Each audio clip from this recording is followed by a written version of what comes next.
suggest proceedings and may be an attempt to interfere in these proceedings, which may in and of itself constitute a grievable offense. But also that this court, if that is indeed the allegation, would not proceed with a hearing that would require someone to then commit a grievable offense. And Ms. Hughes also disclosed to the court that she, in essence, went up her chain of command to seek their advice as to what she should do. It was ultimately said, I think, at one point to certainly bring it to the court's attention, which I think is appropriate since it's under. Mr. Bennett, I will ask you whether or not you believe, in this case, that the people in proceeding are committing a grievable offense. And if so, for you to state on the record what that offense is.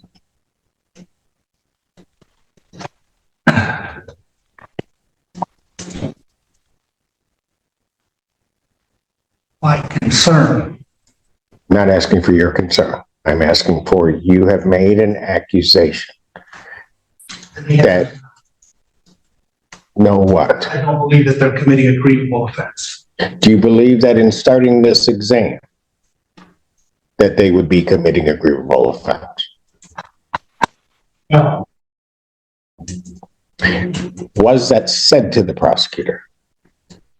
That was said, I don't believe it was said in the manner that was described at the bench, but certainly. Then tell me how it was said. Well, there were two things. One, at the bench, do you want me to ignore the one you didn't disclose? Tell me how it was said. What I said is that I believe that if the state were to go forward, that it would be grievable because I believe that the prosecutor is not following through on their ethical obligations under the Michigan Rules of Professional Conduct. Which ethical obligation are they not following forth?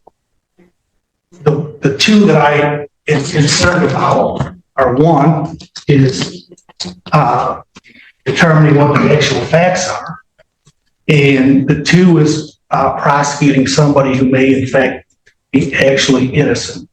What I did was I had offered Ms. Hughes, if she felt that it was appropriate, if she wanted to discuss the recanted note with the alleged victim, I said, why we could just adjourn this out and you can talk to her and decide how to go forward. So my only concern is that they didn't make contact with the alleged victim, who now has a different story, but I no longer believe that's a problem.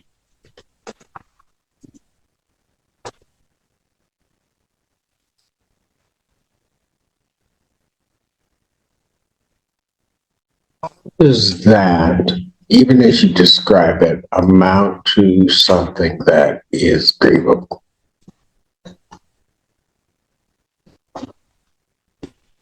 It doesn't. And why was it said? Because at the time I believed that it was grievous. What changed? Quite honestly, what changed is I wasn't aware at the time that they had the lay witness here.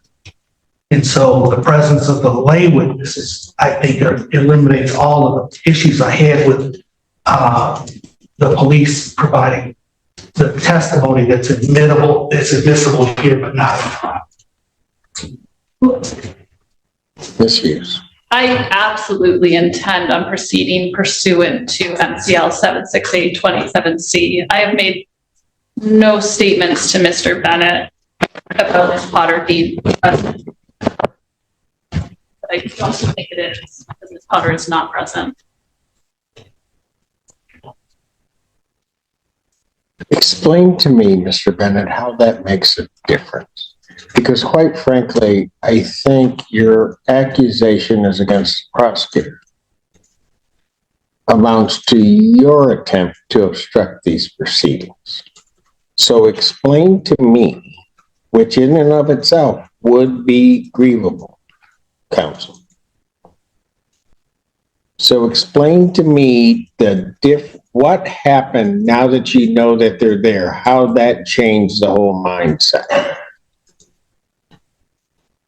The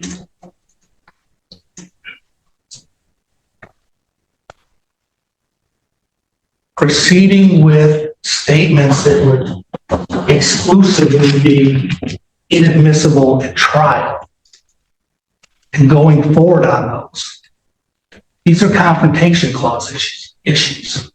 There's a statute which covers that. I understand that, Your Honor. My concern was it goes to circuit court on those statements, and now they can't proceed to trial. Because at that point, confrontation is going to attach at trial. So why would that be grievable? If they proceed pursuant to a statute promulgated in the state, as well as a court rule, which covers that, why would that be grievable at any point? My concern was not determining the facts of the case that they're going to present evidence in tonight. If they believe those facts that, but for a hearsay objection, would come in, that not at all goes to their determination of the facts. They may believe that to be the case. I understand. So how would that even come into play? Mr. Bennett,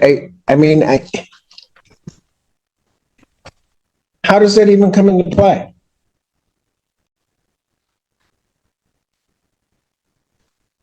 I explained what my position is. I don't know what else to say. Okay, let me just say this. I don't care if somebody's on the defense. I don't care if somebody's on the prosecution side. It doesn't matter to me, especially between counts. No one is ever going to come into this courtroom and be intimidated in some way by some threat to their profession, particularly in proceeding with what is their obligation. It is Ms. Hughes's obligation to bring this case. It is your obligation to defend your client. She can't make threats to you to try to prevent you from proceeding to defend your client, or to do nothing if your client wishes that for you to do that as the defendant. This behavior, Mr. Bennett, is inexcusable in this court's mind. Absolutely inexcusable. And quite frankly, sanctionable. Because you can't try to make somebody not do something by, quite frankly, as I'm listening to your explanation, are just absolutely unequivocally false threats to their livelihood. I don't believe that's what I was doing. What do you think you were doing? Trying to bring to Ms. Hughes' attention an issue that may or may not exist. She interpreted it as a threat, which I understand. I'm going to grieve your boss. And you. I did not. If you start this exam, she's supposed to take that as something that should be brought to her attention as opposed to a threat? We continued our discussion a second time where I was explaining where I was coming from. I did not say what I said in a very artful way. So You threatened a grievance for her proceeding. Am I wrong in that?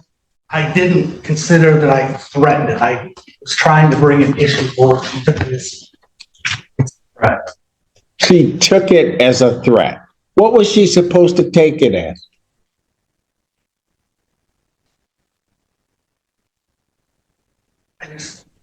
She took it how she took it. I mean, that was a mistake on my part. I acknowledge that. You're trying to tell this court that you didn't intend to threaten her boss and ultimately her? Is that what you're telling me, Mr. Bennett? I was trying to bring the nature of what I saw as a potential issue. I unfortunately started it. The issue being what?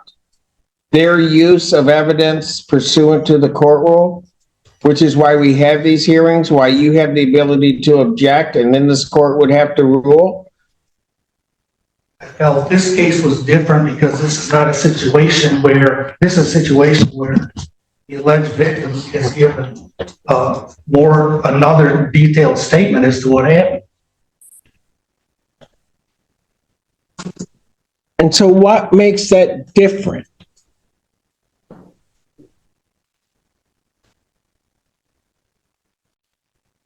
The duty to investigate the facts.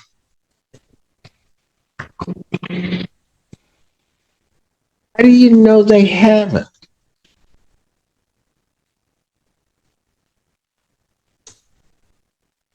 Besides her telling me that they haven't, I don't know.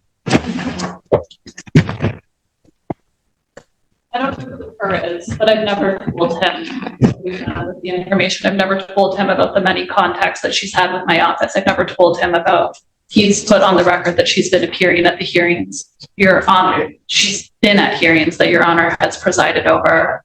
The letter that was turned over to the police department was then turned over to the defense. And frankly, he has never asked me. He just came forward with, I'm going to grieve Ellie Sabat.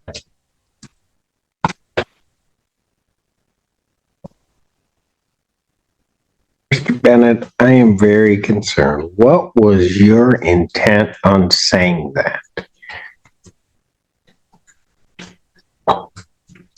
I intend in the... You know, I'm going to stop you right now because I'm going to tell you something. You need to be real careful because I may have to consider grieving you. I understand that, Your Honor.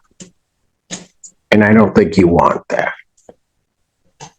I certainly don't want that.